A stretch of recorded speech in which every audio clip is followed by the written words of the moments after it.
আরো একবার welcome to my channel. তো লাস্ট দিন আমরা পরিমিতির খুব বেসিক জিনিস শিখেছিলাম, তো আশা করছি তোমরা সেই ভিডিওটা আমার দেখে নিয়েছো। তো আজকে আমরা চলে এসেছি পরিমিতির ফার্স্ট চ্যাপ্টার ক্লাস 10 এর আয়ত ঘন নিয়ে। আয়ত ঘনর সমস্ত ফর্মুলা আমি তোমাদের আগের ভিডিওতেই বলে দিয়েছিলাম, আশা করি তোমরা সবটাই জানো। তবুও যদি তোমাদের কোনো প্রবলেম থাকে তোমরা আমার আগের ভিডিওটি দেখে নিতে পারো। এবার আমরা আয়ত ঘন চ্যাপ্টারের কিছু খুব ভালো ভালো এক্সাম্পল সলভ করে দেখবো। তো দেখো, ফার্স্ট কোশ্চেনে আমাদের কি বলা আছে, গ্রামের আয়তক্ষেত্রাকার মাঠের দৈর্ঘ্য ও প্রস্থ যথাক্রমে 20 মিটার ও 15 মিটার। ওই মাঠের ভিতরে চার কোণে পিলার বসাতে 4 মিটার দৈর্ঘ্য বিশিষ্ট 4টি ঘনকাকৃত গর্ত কেটে অপসারিত মাটি অবশিষ্ট জমির ওপর ছড়িয়ে দেওয়া হলো।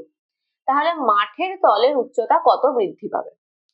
ওকে, তাহলে আগে আমরা ঘটনাটা মাথার মধ্যে সাজিয়ে নিই যে কি করা হচ্ছে। প্রথমত একটা আয়তকার মাঠ আছে, সেটা আমরা আগে এঁকে নিই। এখানে এই হয়ে গেল আমাদের আয়তকার মাঠ, ঠিক আছে, যার দৈর্ঘ্য কত বলেছে 20 মিটার। তো 20 মিটার দৈর্ঘ্য লিখে নাও, আর প্রস্থ আমাদের বলেছে 15 মিটার। তো 15 মিটার আমার প্রস্থ হয়ে গেল। এবার বলছে ওই মাঠের ভিতরে চার কোণে পিলার বসানোর জন্য 4 মিটার দৈর্ঘ্য বিশিষ্ট 4টি ঘনকাকৃত গর্ত কাটা হয়েছে। তার মানে এই 4টি কোণে এরকম 4টে ছোট ছোট গর্ত কেটে নেওয়া হয়েছে, যার প্রত্যেক বাহুর দৈর্ঘ্য কত 4 মিটার। এরকম ঘনকাকৃতি গর্ত কেটে নেওয়া হয়েছে, যার প্রত্যেক বাহুর দৈর্ঘ্য 4 মিটার। এবার এই যে গর্তগুলো কাটা হলো তার মধ্যে থেকে মাটি বেরিয়েছে। তো ওই 4 মিটার দৈর্ঘ্য বিশিষ্ট ঘনকাকৃতি গর্ত থেকে যে মাটিগুলো বেরিয়েছে সেই মাটিগুলো কি করা হচ্ছে, এই বাকি যে অংশটা আছে মাঠের তার মধ্যে ফেলে দেওয়া হচ্ছে। স্বাভাবিকভাবে এখানে তো পিলার তৈরি হবে, তাহলে বাকি অংশটার উপর ওই মাটিগুলো ফেলে দেওয়া হচ্ছে। ফলে এই বাকি অংশটার উচ্চতাটা কি খানিকটা বৃদ্ধি পেয়েছে। তো আমাদের সেটাই জিজ্ঞাসা করেছে যে ছড়িয়ে দেওয়া হলো, ফলে মাঠের তলের উচ্চতা কতটা বৃদ্ধি পাবে। তো এটা সলভ করার জন্য দেখো আমরা কিভাবে ভাববো জিনিসটাকে। আমাদের টার্গেট কি, এই অংশটার উচ্চতাটা কতটা বৃদ্ধি পাবে এটা বের করা। তার মানে আমাদের আগে বের করে নিতে হবে যে এই অংশের উচ্চতাটা বৃদ্ধি পাওয়ার জন্য যতটা মাটি এই অংশটাতে ফেলা হলো সেই মাটিটার আয়তন কত, সেটা আমরা কিভাবে পাবো। এই যে 4টে ঘনকাকৃতি গর্ত আছে এদের মধ্যে থেকে টোটাল যতটা মাটি বেরিয়েছে সেটাই তো আমার এখানে ফেলা হয়েছে। তার মানে ওই 4টে গর্তের আয়তনটাই হবে কি আমাদের ওদের মধ্যে থেকে বেরোনো টোটাল মাটির আয়তন। আর সেই মাটিটাই এই বাকি অংশের উপর ফেলা হয়েছে, তার মানে এই বাকি অংশের যেটুকু উচ্চতা বৃদ্ধি পেয়েছে তার আয়তন আর এই 4টে গর্তের আয়তন সমান হবে। তো সেটাই আমরা করেছি। দেখো আগে আমরা কি লিখে নিয়েছি, প্রতিটি ঘনকাকৃত গর্তের দৈর্ঘ্য কত 4 মিটার। তাহলে প্রতিটি গর্তের আয়তন কত হবে, দৈর্ঘ্যর কিউব বেরিয়ে গেল 64 ঘনমিটার। নেক্সট একটা গর্তের আয়তন হয়ে গেল 64 ঘনমিটার। তাহলে 4টি গর্ত থেকে কত মাটি তোলা হলো, 4টি গর্তের টোটাল আয়তন যত হবে ততটাই 4টি গর্ত থেকে টোটাল মাটি তোলা হয়েছে। তাহলে 4টি গর্ত থেকে টোটাল মাটি তোলা হয়েছে 4 × 64 = 256 ঘনমিটার। তাহলে আমাদের এই অবধি বেরিয়ে গেল কি যে 4টি ঘনকাকৃতি গর্ত থেকে টোটাল কতটা মাটি তোলা হয়েছে। এবার নেক্সট আমরা কি করছি, ওই মাটিটাকে বাকি জমির উপর ফেলছি। তাহলে আমাদের এবার চাই যে বাকি জমির ক্ষেত্রফল কত। ক্ষেত্রফল যদি আমরা বের করে নিতে পারি, আর আয়তন তো অলরেডি আমরা জেনে গেছি, এটাই তো আমাদের ওই যে উচ্চতাটা বৃদ্ধি পেয়েছে সেই উচ্চতা বিশিষ্ট জমিটুকুর আয়তন, কারণ এই মাটিটাই তো বাকি অংশের উপর ফেলা হয়েছে। তাহলে ওর আয়তন, মাটির টোটাল আয়তন আর উচ্চতা বৃদ্ধি পাওয়া অংশটুকুর আয়তন সমান। তাহলে আমাদের নেক্সট কাজ হয়ে যাচ্ছে যে আয়তকার মাঠের এই যে বাকি অংশটুকু সেই অংশটুকুর ক্ষেত্রফল বের করা। সেটা এবার দেখো কিভাবে বের করব। ছবিটার দিকে ভালো করে তাকাও, পুরো আয়তকার মাঠের ক্ষেত্রফল দেখো আমরা ইজিলি পেয়ে যাব। দৈর্ঘ্য জানি প্রস্থ জানি, আমরা তাহলে পুরো আয়তকার মাঠের ক্ষেত্রফল পেয়ে যাব, দৈর্ঘ্য ইন্টু প্রস্থ করে ক্ষেত্রফল বার করে দিলাম। এবার যদি আমরা এই 4টে গর্তের উপরিতলের ক্ষেত্রফলটা বার করে নিতে পারি, তাহলে কি পুরোটা থেকে এই 4টে গর্তের উপরিতলের ক্ষেত্রফল মাইনাস করে দিলেই আমরা কি পেয়ে যাব, এই বাকি অংশটুকুর ক্ষেত্রফল পেয়ে যাব। সেই কাজটাই আমরা নেক্সট করেছি। দেখো একটি গর্তের উপরিতলের ক্ষেত্রফল কত হবে? বাহুর দৈর্ঘ্য তো 4 মিটার, তাহলে বাহু স্কোয়ার হয়ে গেল 16 বর্গ মিটার। তাহলে একটা গর্তের উপরিতলের ক্ষেত্রফল 16 বর্গ মিটার, তাহলে 4টি গর্তের উপরিতলের ক্ষেত্রফল হয়ে যাচ্ছে 4 × 16 = 64 বর্গ মিটার। এবার পুরো মাঠের ক্ষেত্রফল জানি 300, আর 4টি গর্তের উপরিতলের ক্ষেত্রফল জানি 64 বর্গ মিটার। তাহলে বাকি গর্ত বাদে বাকি মাঠের ক্ষেত্রফল কত হবে? ওই পুরো 300 বর্গ মিটার থেকে এদের 64 বর্গ মিটারটা আমি বাদ দিয়ে দিলাম। তাহলে আমার গর্ত বাদে বাকি অংশের ক্ষেত্রফল বেরিয়ে গেল 236 বর্গ মিটার। এবার গর্ত থেকে তোলা মাটির টোটাল আয়তন দেখো আমরা আগেই বের করে নিয়েছি, কত? 256 ঘনমিটার। এবার যদি আমি এই অংশটুকু কতটা উঠেছে, এই উচ্চতাটা যদি আমি x ধরে নিয়েছি x উঠেছে, x মিটার উচ্চতা বৃদ্ধি পেয়েছে, এটা আমি ধরে নিয়েছি। যদি আমি ধরে নিই, এবার আয়তনের আরেকটা ফর্মুলা কি? ক্ষেত্রফল ইনটু উচ্চতাও কিন্তু আয়তনের ফর্মুলা। তাহলে আমরা ওই অংশটুকুর আয়তন পেয়ে গেলাম। আবার এখানেও আমরা আয়তন জানি, দুটোকে ইকুয়াল করে আমরা x এর ভ্যালু পেয়ে যাব। সেটাই দেখো করেছি, যে বৃদ্ধি পাওয়া অংশের আয়তন তাহলে আমার কত বেরিয়ে গেল? 236 ইন্টু x, ক্ষেত্রফল ইন্টু উচ্চতা ধরে নিয়েছি, x বৃদ্ধি পেয়েছে। তাহলে এবার এই অংশের আয়তন, আর এখানে আমরা অলরেডি গর্তগুলো থেকে তোলা মাটির আয়তন বের করে রেখেছিলাম, দুটোকে ইকুয়াল করে আমরা x এর ভ্যালু এখান থেকে বার করে দিয়েছি। আমাদের বেরিয়ে গেল মাঠের উচ্চতা কত বৃদ্ধি পেয়েছে?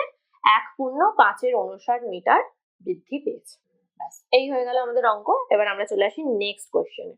দেখো আমাদের নেক্সট কোশ্চেন কি বলছে, 48 মিটার লম্বা ও 31.5 মিটার চওড়া একখণ্ড নিচু জমিকে 6.5 ডেসিমিটার উঁচু করার জন্য কি করেছে? পাশের 27 মিটার লম্বা ও 18.2 মিটার চওড়া একটি জমি গর্ত করে মাটি তোলা হয়েছে। তাহলে বলছে যে গর্তটি কত মিটার গভীর করতে হবে। তাহলে আমাদের কাছে একটা জমি আছে যার দৈর্ঘ্য কত? 48 মিটার,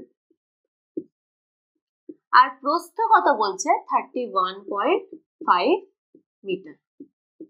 এই হয়ে গেল একটা জমি, যাকে কতটা উঁচু করা হবে? 6.5 ডেসিমিটার উঁচু করা হবে। তাহলে তো প্রথমে দেখো এখানে সব ডেটাই কিন্তু মিটারে দেওয়া আছে, একটা মাত্র ডেসিমিটারে দেওয়া আছে। তাহলে প্রথম কাজ হচ্ছে কি, আমাদের এই উচ্চতাটাকে ডেসিমিটার থেকে মিটারে নিয়ে নিতে হবে। তাই জন্যই আমি লিখে নিয়েছি নিচু জমির দৈর্ঘ্য প্রস্থ আগে লিখে নিয়ে উচ্চতাটাকে আগে আমি মিটারে নিয়ে নিয়েছি। এবার তাহলে আমরা পেয়ে গেলাম যে এই জমিটা কতটা উঁচু করা হবে? 0.65 মিটার উঁচু করা হবে। তাহলে ওই যে উঁচু করা হচ্ছে, ওই উঁচু করা অংশটুকুর টোটাল আয়তন কত হবে এটা আমরা পেয়ে যাব। তার মানে ওই উঁচু করতে কতটা মাটি লাগবে সেই আয়তনটাও আমরা পেয়ে যাব। তাহলে আমি সেটাই করেছি, ওই বাড়তি অংশের আয়তন আমি আগে বের করে নিয়েছি কি? দৈর্ঘ্য ইন্টু প্রস্থ ইন্টু উচ্চতা, দৈর্ঘ্য ইন্টু প্রস্থ ইন্টু উচ্চতা, বাড়তি অংশের আয়তনটা আমার পেয়ে গেল। এক্ষুনি আমি গুণ করছি না, কারণ পরে আমাকে ক্যালকুলেশন করতে হবে, বড় বড় গুণগুলো আগেই করে নেওয়ার কোনো দরকার নেই। আচ্ছা, নেক্সট এবার আমাকে কি বলছে, যে এই যে উঁচু করা হচ্ছে, এই উঁচু করতে যে মাটিটা লাগছে সেই মাটিটা কোত্থেকে আনা হচ্ছে? আরেকটা জমি আছে, যার দৈর্ঘ্য কত? 27 মিটার, আর প্রস্থ কত বলেছে? 18.2 মিটার। এই জমিটাকে খোঁড়া হচ্ছে, খুঁড়ে যে মাটিটা পাওয়া যাচ্ছে সেটা এখানে ফেলে জমিটাকে এতটা উঁচু করা হচ্ছে। তাহলে আমরা আমাদেরকে কোশ্চেন করেছে এই জমিটা তাহলে কতটা গভীর করতে হবে।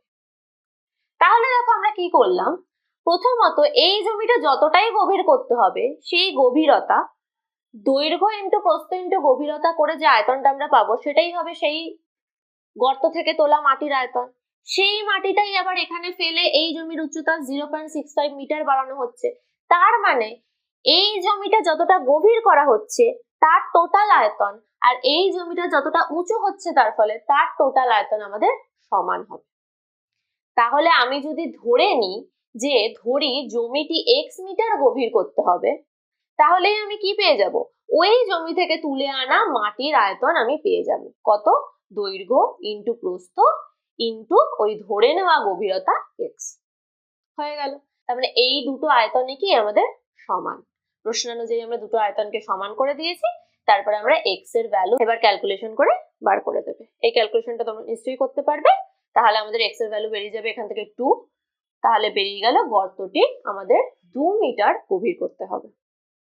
হয়ে গেল। এবার আমরা চলে আসি নেক্সট অঙ্কে। দেখো আমাদের নেক্সট কোয়েশ্চেন কি বলেছে, একটি সমকোণী চৌপলের আয়তন বলেছে 432 ঘন সেন্টিমিটার, তাকে সমান আয়তন বিশিষ্ট দুটি ঘনকে পরিণত করা হলে প্রতিটি ঘনকের প্রত্যেক ধারের দৈর্ঘ্য কত হবে? খুবই ইজি অঙ্ক। কি বলছে, সমকোণী চৌপলের আয়তন 432 মিটার। এবার ওই আয়তনের সমকোণী চৌপলটাকে কি করেছে, সমান আয়তন বিশিষ্ট দুটো ঘনকে পরিণত করেছে। তার মানে কি, ওই আয়তনটাকে অর্ধেক করে দিলেই প্রত্যেকটা ঘনকের আয়তন আমরা পেয়ে যাব। এবার প্রত্যেকটা ঘনকের আয়তন জানি, এবার তার ধারের দৈর্ঘ্য আমাদের বের করতে বলেছে। তাহলে ধারের দৈর্ঘ্যটা ধরে নাও, ধারের দৈর্ঘ্য থেকে তার আয়তন বের করে দাও, দুটো আয়তনকে ইকুয়াল করে দিলেই আমরা কি পেয়ে যাব, ঘনকের প্রত্যেক ধারের দৈর্ঘ্য পেয়ে যাব। ঠিক সেটাই করেছি। দেখো সমকোণী চৌপলের আয়তন দিয়ে দিয়েছে, তাহলে তার থেকে প্রতিটি ঘনকের আয়তন আমরা কিভাবে বের করে নিলাম, 2 দিয়ে ভাগ করে, কারণ ওটাকে সমান আয়তন বিশিষ্ট দুটো ঘনকে পরিণত করা হয়েছে। তাহলে আমরা প্রত্যেক ঘনকের আয়তন পেয়ে গেলাম 216 ঘন সেন্টিমিটার। এবার একটি ঘনকের আয়তন পেয়ে গেছি 216 ঘন সেন্টিমিটার, তাহলে আমি ধরে নিচ্ছি প্রতিটি ঘনকের প্রত্যেক ধারের দৈর্ঘ্য কত, x মিটার। এবার এই ধরে নেওয়া দৈর্ঘ্য থেকে আমরা ঘনকগুলির আবার একবার আয়তন কত বের করে নিলাম, x কিউব ঘনমিটার, দৈর্ঘ্যের কিউব, x কিউব ঘনমিটার আমাদের আয়তন বেরিয়ে গেল।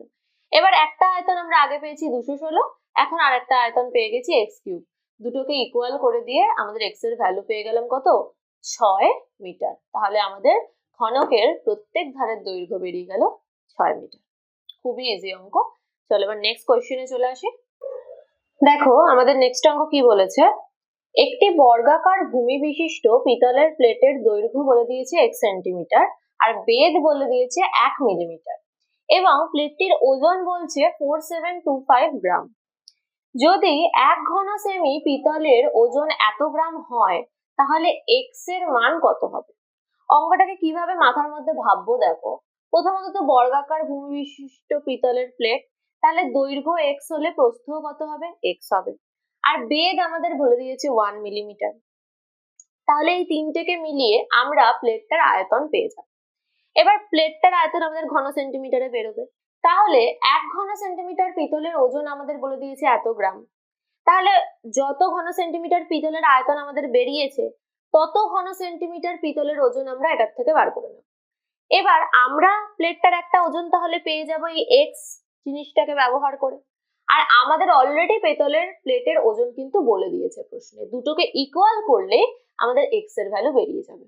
তো সেইভাবেই আমরা অঙ্কটাকে করেছি।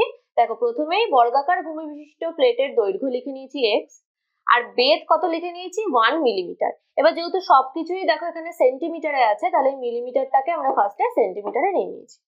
তাহলে দৈর্ঘ্য আর এটাই প্রস্থ হয়ে গেল, আর বেধও আমরা পেয়ে গেলাম। তাহলে প্লেটটির আয়তন কত বেরিয়ে গেল, দৈর্ঘ্য ইন্টু প্রস্থ ইন্টু উচ্চতা করে আমরা পেতলের প্লেটের আয়তন বার করে নিলাম। এবার আয়তন এত ঘন সেমি বেরিয়েছে, এবার অলরেডি আমাদের 1 ঘন সেমি পিতলের ওজন বলে দিয়েছে 8.4 গ্রাম। তাহলে 1 ঘন সেমি পিতলের ওজন 8.4 গ্রাম হলে এত ঘন সেমি পিতলের ওজন কত হবে, এত গ্রাম। তার মানে প্লেটটার টোটাল ওজন আমরা পেয়ে গেলাম এত গ্রাম, কিন্তু প্লেটের ওজন অলরেডি প্রশ্ন আমাদের বলে দিয়েছে 4725 গ্রাম। তাহলে এই দুটোকে ইকুয়াল করলে x এর ভ্যালু আমাদের বেরিয়ে গেছে 75 সেন্টিমিটার, কারণ দৈর্ঘ্য নেগেটিভ কখনোই হয় না। তাহলে x এর মান আমাদের বেরিয়ে গেছে 75 সেন্টিমিটার। তাহলে এই হয়ে গেল আমাদের অঙ্ক।